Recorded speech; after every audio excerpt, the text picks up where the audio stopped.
is either economically sensible or morally defensible that Britain, moving vastly away from being a kind of global power, should maintain weapons of mass destruction, which is what they are, and there's no denying that. The other argument to be made is that the naval dockyard in Devonport, where they will possibly go, is on its last legs, and the city of Plymouth has really suffered due to cuts in defence spending.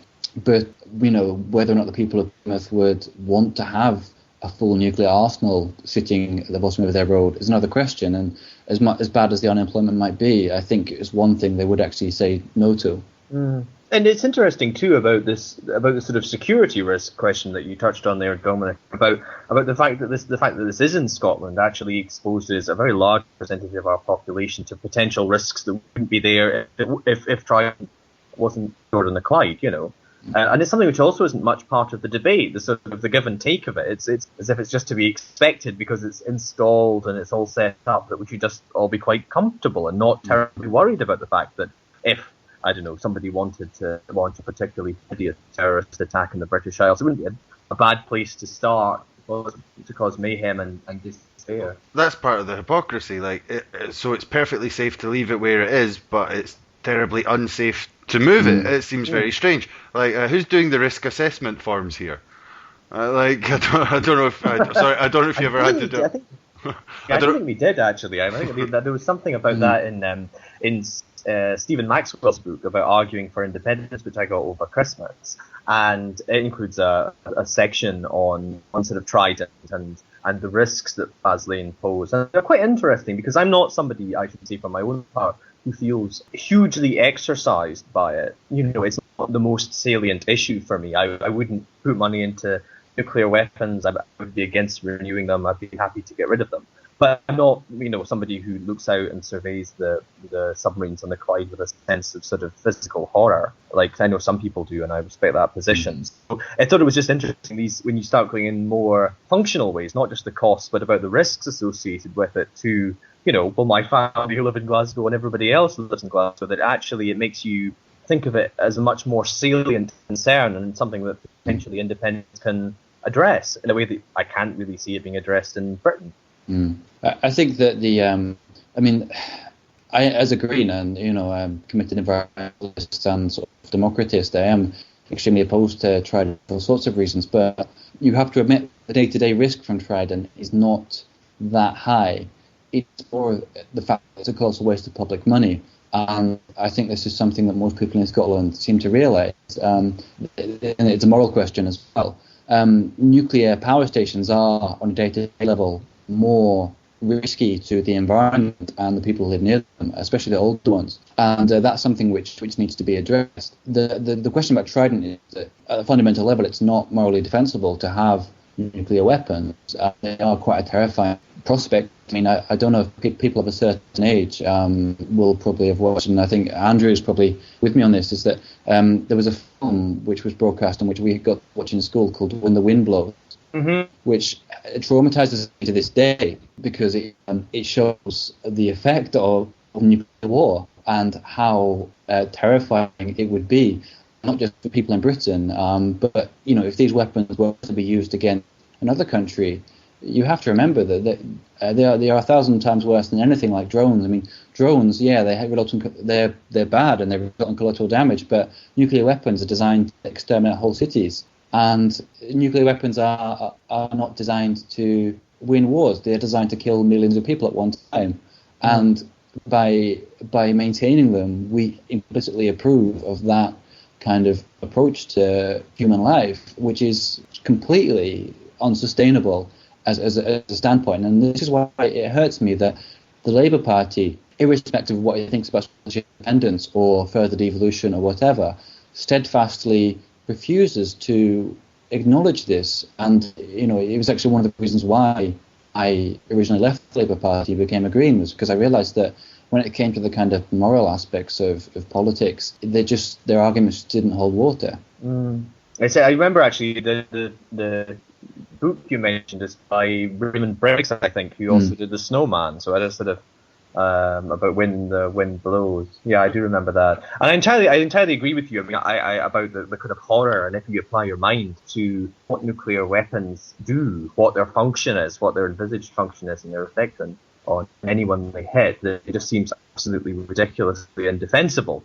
I suppose what I was saying is that I empathise up to a point with folk who see it as not really part of their lives and who don't see its immediate salience to how they should vote. I can sort of see why you would feel that way, because basically, these submarines limp in and out of Faz Lane. If you lived right beside them, you may see them coming and going. But if you live in Edinburgh or whatever, you've never seen hide nor hair of a submarine and never heard of a nuclear weapon being launched. So it's just a kind of vast expense which doesn't appear to do very much. Okay, should we move on perhaps to the last kind of thing then, maybe? Yep. Maybe, Michael, you want to ask about it? There was also a film called The War Game, which was commissioned by the BBC about the effects of nuclear fallout, which they then refused to show for about 40 years, which is definitely well worth a look. I think I've never seen that. Yeah, you should. All right, so we're running out of time here. I'm going to come in and be strong because we've only got a couple more things we can talk about. So I'm going to cede to Andrew here because Andrew knows about the law far more than anyone else here, I think. So, or certainly far more than me. So, corroboration reform, Andrew. What's it all about? What's going on? What's going on? Well, it's going to be the big story legally, I think, of 2013. In Scotland, and a very controversial story. Basically, it originated somewhat unexpectedly, it must be said, in a review that Lord Carloway did of various things about the law of evidence after Cadder, which was the decision that of the UK Supreme Court that meant that people in Scotland who are arrested have to have access to lawyers early on, that you can't be questioned by the police in the absence of a lawyer, which used to be the case beforehand. And Lord Carloway said we should do away with corroboration. He described it as medieval and outmoded. And this caused a big stooshy among advocates, among judges, but with something that Kenny McCaskill is quite keen on. He's quite keen to do away with corroboration and potentially replace it with different kinds of safeguards for people who are accused of crime. So maybe to describe first what corroboration is, it's basically the principle that if you're going to be convicted of an offence, you have to have evidence from two independent sources which at least can suggest that you committed the offence.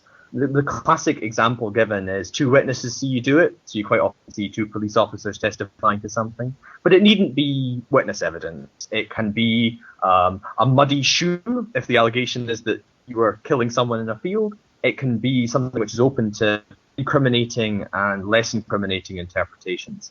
But basically, that's what corroboration is. The problem with it is that in certain kinds of cases, it's really hard to get corroboration. And the classic example people give is sexual offences. If you, for example, you're in a relationship with somebody and you allege that the person you're in a relationship with rapes you, then what's the evidence for that? The evidence is just to be one person's against another. And some people would say that this represents a terrible injustice, that it means that lots of potentially worthy cases will end up going to court purely because there are two independent sources of evidence. No matter how convincing the complainer is, they cannot be convicted, and some people would say that's terrifically unjust. So that's the kind of approach which is animating what the Cabinet Secretary for Justice is doing. But it's going to be very, very controversial, even if some of the reforms he envisages to add more safeguards to the criminal justice system to replace corroboration are introduced. And the couple of those are giving judges more power to kick out cases which are ridiculous, which don't have the basis of evidence, so not letting them go to juries. And the other thing is potentially to change the voting pattern of juries. In Scotland, we have 15-person juries and they convict on a majority. It's potentially suggested that would increase to become, like England, a qualified majority, though it's not very clear what the figures are. So that's the basic nature, the kind of ambit of what the dispute is. I don't know how you pair that sounds, whether corroboration does sound archaic and misplaced, or whether it sounds a bit dubious. Well, could you explain? Could you explain just what the proposed changes are? So, like, they need these two separate pieces of evidence, or two separate. What's the proposed change, that you simply don't need that anymore? Yeah, basically they would abolish it. So one thing's enough. Yeah. So basically, the one piece of evidence would be sufficient to bring home a conviction. So at the moment, if you were in court and the prosecution's produced one witness against you and no corroborating evidence, then you would have your lawyer say that there's no case to answer and you would be acquitted. And that's what happened with Angus Sinclair in his trial for the World's End murders, that there was not a sufficiency in law of evidence against him. So he was acquitted. So that's just one example. Going just, as someone who sees the legal system from the outside, there seem to be both advantages and disadvantages to changing the way things work at the moment. If you go back to the thing you said, Andrew, about sexual assault, which is a bigger problem in most countries than people realise, I think it very well shows that the legal system is fit for purpose, because if I can bring Sweden in again, Sweden is always brought up by people as having a very high level of rape conviction. The reason for that is because reported rape is higher. It doesn't necessarily mean that there's any more rape in Sweden than other countries, but the legal system allows cases to be brought to court in a way that people in Scotland or the rest of Britain might not feel comfortable doing, because, as you say, it's very difficult to prove either way. And there isn't the legal process there, apparently, to make it happen. And, in the Greens, we've been very supportive of kind of moves to, make it easier for women to support women and men as well to report sex crimes and sexual molestation. But, should this come at the expense of other types of crime, where having that kind of double lock is extremely positive thing and should be preserved, because, it prevents miscarriages of justice, essentially. That would be the argument that people would advance, and I think it's important too when we're thinking about criminal justice system. It's very tempting to start imagining juries, to imagine murder cases, and the truth is that they are a tiny percentage of what criminal processes go on in this country. And most cases are in the sheriff court, and it's quite likely, this point made to me by Ian Smart actually in response to what I wrote this week, that you'll have he said, she said type, or he said more often, I suppose, cases appearing in the sheriff court where you just have one person's word against another. The slight caveat to that is while corroboration means you cannot just be convicted on the basis of evidence from one person, the additional corroborating evidence doesn't actually have to be particularly strong. It's not a kind of qualitative test for the main, it's just a quantitative one. So in that sense, there are cases where it actually doesn't provide as much of a safeguard as you might think, or some people might argue. On the issue of the sexual assault situation, there is a potential for a rather perverse outcome of all of this, which is the fact that in Scotland we have a very low conviction rate for rape. But if we introduce more of these, relatively weak cases into court, it's by no means obvious that the conviction rate, the percentage of cases taken in court, which result in conviction, will increase. And I think it calls for a bit of a more nuanced analysis, actually, to say that this, if we do this, and we do mean that these cases can get to court and can be argued and people can give evidence and so on, it doesn't actually mean that we're going to improve outcomes in the sense of increasing the number of people that get convicted. So I think there's sometimes a bit of slippages between the arguments justifying defend adopting a particular policy and what it might actually do in practice. And I think if we're going to introduce this reform, we really have to say, we have to say that it's going to increase the number of cases that get to court, not necessarily increase the rates of conviction. Dominic, if you want to come in there. Yeah, I was just going to say that, the bigger picture here, and, as with a lot of issues, you need to kind of take a few steps back and ask what you're actually trying to do. At the end of the day, the aim of rape or any kind of conviction around rape has to be to reduce the amount of sexual assault happening, as well as just punishing the people who've done them. Punishment is not should not be the foundation of the justice system, and something I quite strongly believe, and I think is generally the belief in is actually the policy of Greens in Scotland. We need to kind of look at other ways of reducing them rather than, you see the thing with the last election when Scottish Labour decided they were suddenly going to put everyone in prison who was carrying a knife. That would have resulted in public terms fewer people on the streets carrying knives, but it would have done nothing to tackle the problem of why people carrying knives. And when you're talking about sex crimes, you have, and especially cases of rape in relationships, you have to really make big efforts to change the way in which society looks at issues of sort of women's bodies and what's appropriate and what's not. and encourage women to be more assertive and all kinds of things, which Scotland is extremely bad on at the moment.